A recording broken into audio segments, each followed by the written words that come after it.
நாம் கர்த்தரில் மகிழ, கர்த்தரும் நம்மிடத்தில் மகிழ்ச்சியாயிருந்து நம்மை ஆசீர்வதிக்க இந்த மாதத்தில் கர்த்தர் நமக்கு தரும் வாக்கு தத்தம். செப்பனியா 3:17. உன் தேவனாகிய கர்த்தர் உன் பேரில் சந்தோஷமாய் மகிழ்ந்து தம்முடைய அன்பு நிமித்தம் அமர்ந்திருப்பார்.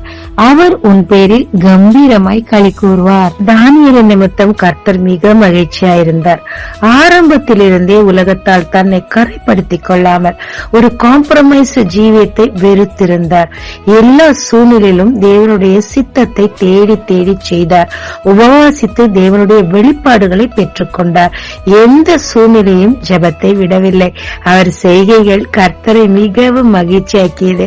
எனவே தானியேலை எனக்கு பிரியமானவன் என்று சொன்னார். தாவீதும் அப்படித்தான். துதிகளின் மத்தியில் வாசம் செய்யும் கர்த்தர் பூமியில் வாழ்வோ தாழ்வோ எல்லா சூழ்நிலையிலும் ஒருவன் மட்டும் என்னை துதித்துக் கொண்டே இருக்கிறானே என்றால் அவருக்கு பிடிக்காதா என்ன? அது மட்டுமல்ல, நம்ம எல்லாம் ஜெபிக்க டைம் இல்லைன்னு ஒரு ராஜா டைட் ஷெட்யூல்ல ஒரு நாளைக்கு 7 தரம் தேவனை தியானிப்பாராம். தேவனை குறித்து எல்லோருக்கும் பிரசங்கித்தார். அவருடைய செய்கை தேவனுக்கு மிகவும் பிடித்தபடினா என் இதயத்திற்கு ஏற்றவன் என்று கர்த்தர் சொன்னார். மகிழ்ச்சியா இருந்து சில காரியங்களை தேவனிடத்துல நாம் பெற்றுக்கொள்ள சில வழிகளை வேதம் சொல்லுது. சங்கீதம் 37:4 கர்த்தரிடத்தில் மன மகிழ்ச்சியாயிரு, உன் இருதயத்தின் வேண்டுதல அவர் கேட்பார்னு சொல்லியிருக்கு.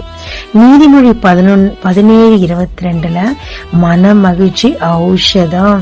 உங்க காயங்களுக்கெல்லாம் மருந்து போடுற ஒரு மருந்து மன மகிழ்ச்சி.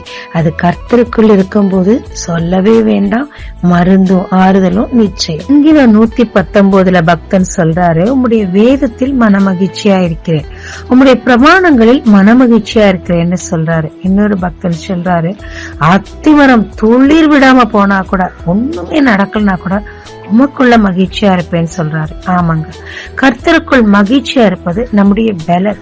ஆபத்துல சோர்ந்து போனா நம்முடைய பலன் குறுகி போயிடும்.